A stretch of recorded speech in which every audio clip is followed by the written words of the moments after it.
নিয়মিত কলেজে আসি আমরা, স্টুডেন্ট নিয়মিত, এই যে নিয়মিত আসে, কিন্তু এখনো ভর্তি হয়নি। নিয়মিত কলেজে আর এই যে এটা জীবনে নিয়মিত কলেজে নিয়মিত প্রতিনিয়ত আসে, রাস্তা মুখস্থ, ফোনের দিক তাকাতে তাকাতে চলে যাচ্ছে। আসলে আমরা এমনই, পড়াশোনার বিষয়ে খুব আমরা সিরিয়াস।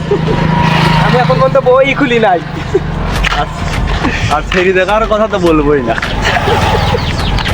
আর এই যে এই ফলটা কি দরকার, আমি খালি ঝোঁক আর কিছু খাবো না।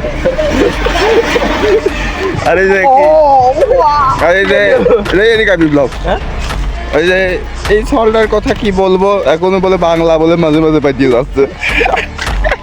আমাদের সাবজেক্টই মনে নেই। আর কি কি সাবজেক্ট আছে তোর? ওই আর্টস নিয়েছি, তো আর্টসে যারা কি কি থাকে ওই যে কবি তো আর্টস থাকে। ও আর থাকে বলে